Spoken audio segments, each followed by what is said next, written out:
Europe 1, les pieds dans le plat. L'histoire vraie ou pas de Pierre Bellemare. Il y a de la douceur à gagner.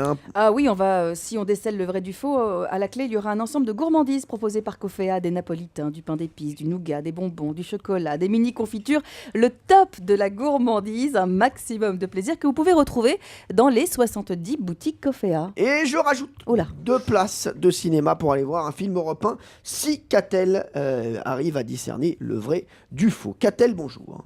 Bonjour Cyril, bonjour à toute l'équipe et bonjour Soleil Pierre Bellemare. C'est aussi votre soleil, Catel. Bien sûr. On est content qu'il soit sur Europe 1. Ouais, on a réussi à la ramener sur Europe 1 comme ça. On s'est battu, vous savez. Mais bon, il a su faire le bon choix. Catel, vous êtes avec nous, vous faites quoi dans la vie ? Je suis responsable commercial pour un magazine qui s'appelle Se marier en Vendée. Se marier en Vendée, ah ouais. Et donc, vous quoi, c'est pour vous donner des traiteurs, des salles, oui, tout ça ? Je démarche un peu tous les prestataires du mariage sur le département de la Vendée pour guider un peu les futurs mariés vers des prestataires. Et est-ce que vous donnez aussi les mariés, si par exemple il y a des célibataires qui veulent se marier mais qui n'ont personne avec ? Non, pas encore. Mais on peut y penser, ça peut être un nouveau service à développer. Est-ce que vous écoutez Les Mariés de Vendée de Didier Barbelivien ? Non. C'est dommage. Très bien. Eh bien, si vous discernez le vrai du faux, je vous offrirai en plus le vinyle des Mariés de Vendée de Didier Barbelivien. Ce sera pour moi. C'est gentil, merci. Ce sera cadeau. Allez, on écoute l'histoire de Pierre. En 2004, les policiers de Luxor, en Égypte, se félicitaient de leur récente prise. Ils avaient enfin réussi à capturer l'un des ennemis numéro 1 du pays, un certain Mohamed Sami, parrain du trafic de drogue. Les policiers égyptiens allaient toutefois rapidement déchanter, car à peine incarcéré dans l'attente de son procès, le délinquant notoire a réussi, comme l'on dit, à se faire la malle. Et le pire, c'est que son évasion fut un jeu d'enfant.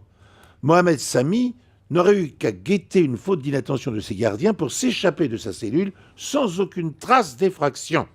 C'est du moins la version défendue par les geôliers en charge de sa surveillance. Une version toutefois quelque peu difficile à avaler. Alors conscients qu'ils n'arriveraient pas à faire passer la couleuvre dans leur hiérarchie, les gardiens mirent en place un stratagème afin de tenir secrète la disparition du dangereux suspect. Dans les premiers jours suivant l'évasion, ils se contentèrent d'abord de ne rien dire à leur hiérarchie. Et cela fonctionna. Personne ne se rendit compte que la cellule de Mohamed était vide. Mais la date de son procès se rapprochait à grands pas. Alors que faire ? S'interrogèrent les mêmes gardiens. Et la réponse fut trouvée par l'un d'entre eux. Il irait lui-même au procès en se faisant passer pour l'accusé. Et ce qui fut dit fut fait. Au tribunal, le geôlier déclina son identité après avoir prêté serment. « Mohamed Savi, sans profession. » Le juge lui fit répéter. « Mohamed Savi, sans profession.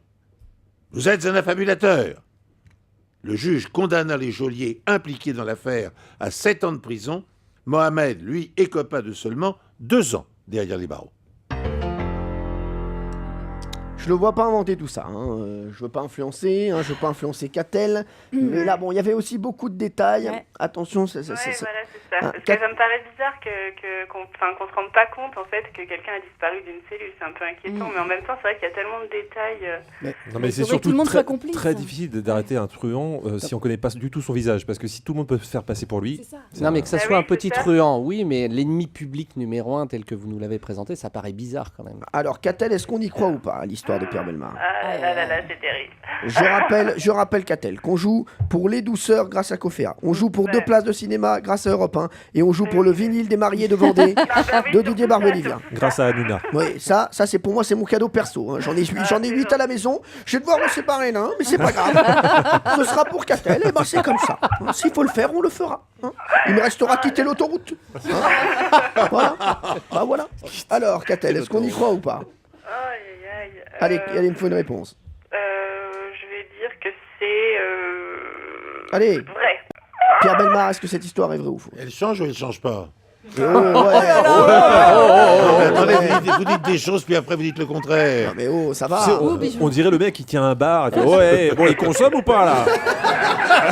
Alors, Catel, qu'est-ce que vous faites finalement ? Non, mais je change pas. Ne change pas. Vous dites que c'est vrai ? Ouais. Ouais, bah oui. Bah, vous avez eu tort de pas changer, hein. Parce que c'est faux. Non. Oh, Si. non. Comment ça Tout Ah est oui. faux, tout est faux. Pas tout est faux, non, mais la fin est fausse. Ah oui, Bah ouais. qu'est-ce qu'il y a eu à C'est la sur les fin condamnations. On peut avoir la vraie fin Bah, la vraie fin, tout simplement, c'est que le gars qui jouait l'accusé a tenu jusqu'au bout et quand même. a confondu le juge, mais le juge a fait comparaître un complice. Et quand le complice est arrivé et qu'il a vu que c'était pas son copain qui était là, il a dénoncé la supercherie. Voilà. Ah là là Et là donc, là là. c'était la vraie version, ça, mais la version que je vous ai donnée était fausse.